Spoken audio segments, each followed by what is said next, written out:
Hello everybody, my name is Karryshh and welcome back to another recap video. This time, it's a latest Taiwanese horror movie, Death Talent Society, and it's a good watch. It's a comedy horror movie which follows the stories of ghosts instead of humans. It was funny as well with some good jokes. You can watch it. However, now if you're new to my channel, then make sure to hit that subscribe button and give this video a thumbs up. Also go and follow me on my Instagram. Every support from your side is completely free and it helps me out tremendously. Now with that said, sit back and relax as I recap Death Talent Society. So the story begins with a popular haunted tale. It starts with a woman entering a hotel, specifically apartment number 414. Inside, she finds an old photo hanging on the wall. She goes to take a shower, but when she comes back, she's completely shaken because now that same old photo is everywhere in the room. Suddenly, a closet creaks open on its own and creepy things starts happening and an evil spirit crawls out of the closet upside down. Terrifying, the woman ran out of there, and that's where this story ends. It was called The Ghost Lady of Apartment 414. Now we cut to a TV show called Ghost Tales. Turns out the woman who played the evil spirit in that story was an actress named Catherine. On the show, Catherine explains how her job was to scare people. But here's the twist. Catherine reveals that she actually died a long time ago. She was murdered. And yes, the host of this show and everyone watching it, they're all dead, which means this movie isn't about humans, it's about ghosts. In this ghost world, their actual job is to scare humans, and Catherine, she was really good at it. She made her urban legend super famous in the human world. She even had a whole ghost team, and recently, she mentored a spirit named Jessica who's now famous. Jessica has made her own cursed video, and anytime a human watches it, the evil version of Jessica shows up on the screen to scare him first, and then she actually appears behind him in real life to scare the hell out of them. Catherine started getting jealous of Jessica's success, and yeah, that was totally normal in the ghost world. Just like in our world where people get jealous if someone makes more money, ghosts get jealous if someone becomes better at scaring humans. Now Catherine and Jessica were the most talked about ghosts on Ghost World TV. But lately, Jessica had been winning all the awards. Catherine was burning with jealousy, and she knew that unless she come up with something new, she wouldn't be able to stay relevant for so long. Now the scene shifts to a park where a man is out walking when he starts experiencing some paranormal stuff. One of those workout swings starts moving on its own, but in reality, there was a spirit on that thing, and her name was Betty. She was scrolling through ghost social media watching videos about Jessica. Betty was just an ordinary ghost. Her friend is Camila, and she usually brings her offering food. Then nearby, three other ghosts scare off another human, and then the three of them go to talk to a ghost world manager. These managers basically monitor which ghosts are scaring which humans, and actually when ghosts scare people, they were getting paid for it. Meaning in the ghost world, making money is a thing. Anyway, after that, the manager kicks Betty and Camila out of the park because it was a restricted zone. Only ghosts with a haunting license were allowed there. Now Betty and Camila head home, and on the bus there are other ghosts riding along like normal people. It was actually Betty's birthday today, so they go back to Betty's house where her family has left food offering on her shrine. Betty watches her parents and feels sad, and then she and Camila sit down and eat the offering food. In this scene, Camila finds an old certificate Betty got as a kid for playing piano. That certificate means a lot to her, and it is something to keep in mind. Then next day, Betty wakes up to some chaos in the house. Betty quickly finds out that her sister accidentally threw that certificate in the trash. The moment that happens, Betty's spirit starts glitching. She then freaks out, and Camila sees her glitching and she was completely shaken as well. Now two of them sit down and do some research, and here another secret is revealed. Turns out after someone dies, their family and loved ones remember him for a while, but eventually people move on. In this movie's world, if a ghost isn't remembered by anyone for 30 days, they disappear completely. In Betty's case, her family was slowly starting to forget her, and now she only had 30 days left before she vanished as well. However, there was one solution in the ghost world, a talent show. If a ghost win a license to scare human, they can raise their value by scaring people, which means if a ghost scares someone, that person is going to remember him for at least a little while, yeah? And that memory helps keep the ghost from disappearing. Even if their family has moved on, this talent show was being promoted by Catherine and Jessica, and now Betty decides that she has to get a haunting license before she completely fades away. Now the scene cuts to the talent show. One by one, different ghosts show up and demonstrate how they're going to scare humans, like breaking their own limbs, pretending to be creepy twin sisters, stuff like that. And then it's finally Betty's turn. But Betty was a super basic ghost. She didn't know the first thing about scaring people. Heck, she didn't even remember how she died. So now she gets on the stage and tries acting scary in the most ridiculous way possible, and the whole crowd just laughs at her. She ends up becoming a joke and runs off the stage completely embarrassed, but she wasn't ready to disappear yet. Then after the show, Betty and Camila build up the courage to talk to Jessica, but Jessica totally brushes them off. Luckily though, a guy named Makato shows up. He's a talent agent and he decides to take Betty into his team. Betty was obviously thrilled and Makato takes the two girls to a hotel. It turns out to be the hotel where Catherine works in room 414, scaring humans for a living. Turns out, Makato is Catherine's agent. Now, Makato brings Betty and Camila to meet Catherine, who's clearly not happy. The thing is, Catherine's urban legend hasn't really scared anyone in a long time, as she was actually short-staffed. That's why Makato brought Betty and Camila in, so they could work in the background and maybe help Betty earn her haunting license along the way. A little while later, a guy checks into room 414. He heads straight to the bathroom, and while he's in there, under Makato's direction, Betty, Camila and another team member named Koji start sticking creepy Catherine photos all over the walls. But when the guy comes out, he doesn't even flinch. He just gets to work on his laptop. Betty tries to haunt him by knocking things over, typing on his laptop and even turning it off. But he's so buried in work, he barely reacts. Eventually, the guy tries to leave, but Betty and Camila slam the door shut. Makato then opens the closet door, and that's when Catherine appears in her full evil form. The guy finally starts freaking out and tries to run away, but Betty and Camila are holding the door shut from the outside. In a while, Betty gets exhausted and ends up bumping right into Catherine, and the guy manages to escape, but Catherine doesn't give up. She chases after him in her terrifying demon form and in the end scares him so badly that he faints. Now after all this, Catherine straight up refuses to let Betty and Camila join her team. She says neither of them knows what they're doing. Makato tries to reason with her, saying that if her team doesn't get help soon, Catherine won't stay famous for long, and poor Betty will end up disappearing for good. Hearing about Betty's situation, Catherine finally agrees to help Betty get her haunting license, but she makes it clear she was not going to work with her. Later, Makato and Koji come up with a new urban legend idea just for Betty. They decide she should scare drivers on the road. That's why they take her out and position her in front of a moving car,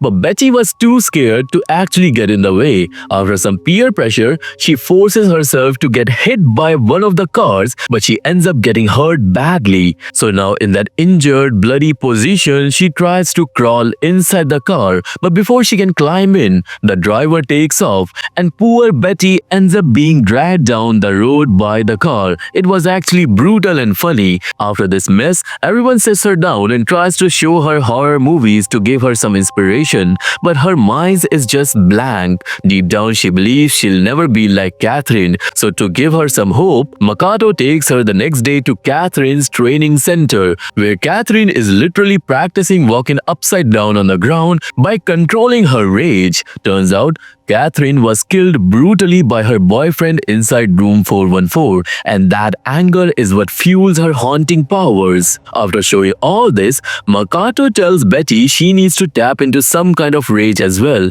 some emotion that gives her a reason to hate humans. But now Betty only has 20 days left. From that point on, Catherine and Makato both try to train her so she can finally scare someone, but everything she tries, she fails at. Nothing she does looks scary. No expression works. She cannot even frighten a single human being. Eventually, Catherine loses her temper and snaps, saying Betty is completely hopeless and she will eventually disappear, which really hurts Betty. Then that night, Betty starts researching Catherine. She realizes Catherine is insanely talented, and while doing that, Betty remembers something. When she was alive, she did not have any talent, but Catherine was eavesdropping, and once again she starts feeling sorry for her. Now after this, we see the news from the ghost world, and turns out Jessica had just made it to America that night, and she actually managed to scare a real American human in New York. Because of that, she instantly becomes super famous in the ghost world. Her name was everywhere. Seeing all this,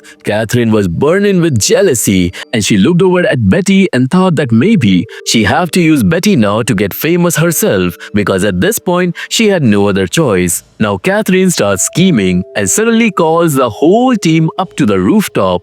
No one knows what's going on, and then suddenly Catherine pushes Betty off the roof. Betty falls straight down, hits the ground, and there was blood everywhere. It was actually a horrifying scene, and that's when Makato suddenly gets an idea. And just like that, Betty finally has a ghost story. Now Betty's urban legend goes like this. A human walks into the hotel elevator. One of the team members then slips a phone into the guy's pocket, and then Betty calls on the phone. She says the guy's name, and hearing his own name, it will freak him out. Then the elevator will take him to the dining room where he starts experiencing paranormal stuff. Terrified, the guy will run out of the hotel, but the second he steps outside, Betty will fall from the rooftop right in front of him. This will obviously shock the man completely, and just like that, Betty can become famous. Now the next night, the execution of this plan begins. A boyfriend and girlfriend check into the hotel and the plan kicks off. They dress Betty up like a schoolgirl since that look really works for her.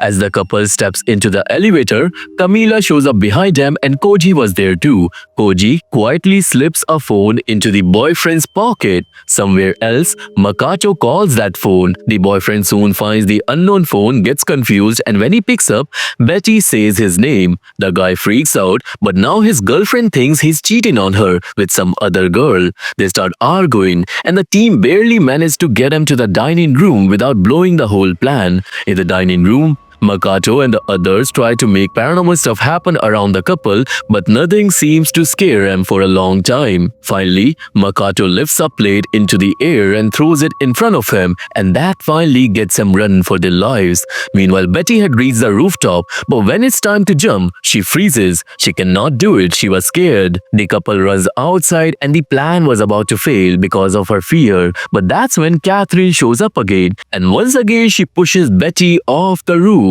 Betty crashes down and slams right into the hotel's hot spring side. The couple was completely traumatized by seeing that, and Betty starts twitching her bloodied body, which hits the couple with a powerful jolt of fear. The couple records the whole thing and they totally freak out. So by the next day, Betty was viral. She was all over the internet. She finally made it. Not only that, but that same day, Catherine even goes and gets Betty her official haunting license, meaning Betty is no longer at risk of disappearing. That night, the whole team celebrates, and during the party, a song starts playing that features Makato. And now we finally learn Makato's backstory, how when he was alive, he wanted to be a singer.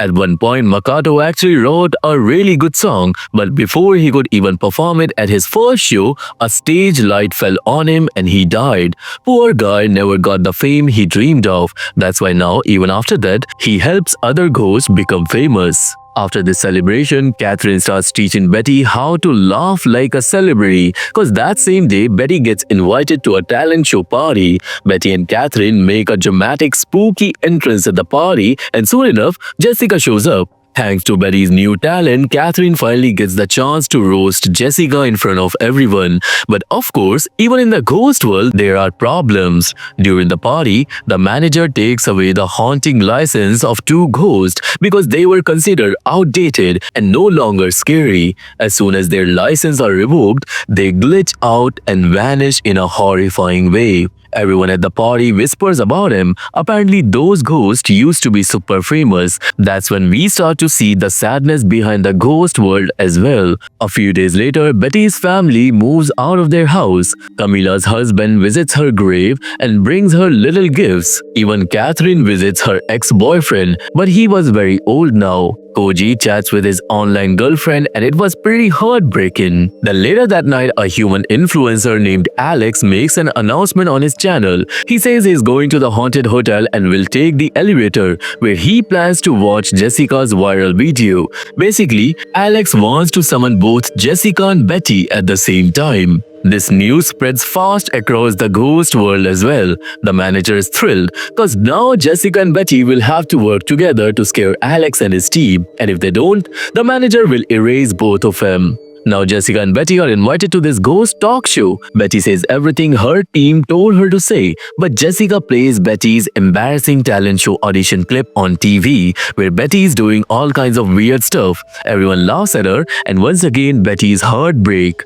And that's why after the talk show, she refuses to collaborate with Jessica. Her team tries to explain not to take Jessica's behavior personally, but Betty was crushed. Everyone thinks of her as a loser, and in the end, she throws away her haunting license and walks out. Betty goes back to her old house and just sits there, remembering everyone from the past. Here, another truth is revealed. The piano certificate, if you remembered, that certificate wasn't even real. It was made by her own parents, because poor Betty always came in the last place at everything she does. She couldn't do anything properly. She wasn't good at school either, and one day she made a list of life goals. But sadly, Betty couldn't accomplish even one single thing. She wasn't beautiful, she wasn't smart, and she wasn't even clever. And in the end, she felt like she didn't even become a good daughter. Then one day there was an earthquake in the house, and instead of running to save herself, Betty ran to save her fake certificate. But right then,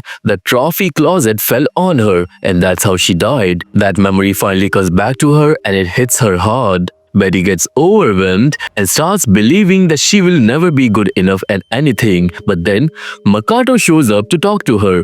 He tells her that after he died, he couldn't scare anyone because he was too handsome. But Catherine had seen something in him. She saw his talent and helped him out. So the point is, sometimes in life, all we really need is someone who believes in us. And Betty's entire team believes in her. Then before leaving, he gives Betty her haunting license back. Now back at the hotel, the whole team is waiting for Betty to return, but she doesn't show up. And that's why Catherine has to make a tough call. That night, the entire ghost squad start getting ready to scare Alex and his team. Jessica's team show up first, and then Betty's team arrive. But instead of Betty, it was Catherine dressed up as a ghost. She needed to take Betty's place because Betty didn't show up. But Betty saw all that on her phone on the news, and she feels awful because once again she had given up. Anyway, Catherine and Jessica now come face to face, and shortly after that, Alex and his two friends arrive at the hotel to start filming. They check in and get into the elevator, where Koji secretly slips a phone into their pocket. Then Catherine's team calls on that phone, and when they pick it up, Catherine calls them out by their names and tries to scare them, but Alex's team doesn't flinch at all. Then Alex and his friends watch the creepy video of Jessica in the elevator, but again no one was scared. Seeing how bold Alex's team was, the ghost world started buzzing. But meanwhile, Betty is running back because she doesn't want to give up this time. Later, Alex's team reaches the dining room where Catherine performs some paranormal activity and managed to scare him a little. The ghost world started praising Catherine, which makes Jessica jealous. And just as Catherine is about to pull off something big, Jessica shoves a toy into her hand and messes up her plan. Then Jessica tries to scare the group herself, but Catherine's teams hijack the moment by playing a video of Makoto singing on the TV. After that, both teams starts pulling off a bunch of ghostly activities around Alex and his friends. Alex himself stays calm, but his two friends get terrified and starts running. They reach a hallway where Jessica's team tried to scare him, except at the last second, Catherine steps in front of Jessica and steals her thunder of scaring him off badly. The ghost world starts cheering for Catherine as Alex's friends run off to save their lives, totally freaked out. But because Catherine stole Jessica's thunder, wonder, Jessica started fighting with her. They both get into a terrible fight and completely forget about scaring Alex and his team. Meanwhile, Alex and his two friends try to escape the building, but Catherine and Jessica were running behind them. In that chaos, Alex falls and his camera breaks. And well, if Alex's camera is broken, that means he cannot record anything, which basically ruins the entire plan. No matter what Catherine and Jessica do now, they've already failed. The ghost manager and the audience watching all this get super pissed. Alex and his friends starts arguing as well because their live stream ended and everything just falls apart. But just then, out of nowhere, Betty screams from the rooftop, and with all the courage she can gather, she jumps straight down, landing right in front of Alex's team. Blood spatters everywhere and it was horrifying. The team was completely paralyzed with fear, and then Betty stands up and Alex and his friends run for their lives. Everyone in the ghost world was shook, and that's when Makoto, Catherine, Camila and Koji all back her up. They transform into the schoolgirl as well and chases after Alex's team. The whole squad goes full scary mode and ends up terrifying Alex and his friends so badly that they were forced to flee in pure panic. Betty officially becomes the ghostly MVP of the night. Now, after Betty pulled off that stunt, Jessica accepts her defeat and heads home. Betty, on the other hand, breaks down crying, tears of joy, because for the first time she became a champion through her own effort. Then everyone gives her a group hug, and just then, the car that Alex's team was escaping in crashes. Then after that night, Alex and his team go around telling the world about that haunted hotel. Betty and her ghost crew go viral, and the manager decides not to cancel their license. Life starts going back to normal for all the ghosts, and Betty is finally happy. She even visits her family again. Her parents now have a new daughter as well, and life just moves on, and that's where this movie ends. So this was the recap video of the movie Death Talent Society, and I hope you have liked this video. If you have, then please subscribe the channel and give this video a thumbs up. I really need your support to grow further. If you want to watch this movie, there's a link to my Telegram channel in the description box. If that link does not work, just go to Telegram and put my channel's name in the search bar. How and when you can find it on Telegram will be revealed on the channel, so go join that. I'm mostly active on Insta, so you can follow me there as well. And look into my other channel where we discuss about the mysteries of the world. All the links are in the description box. For now, I see you all in the next one. Till then, stay awake, because they always see you.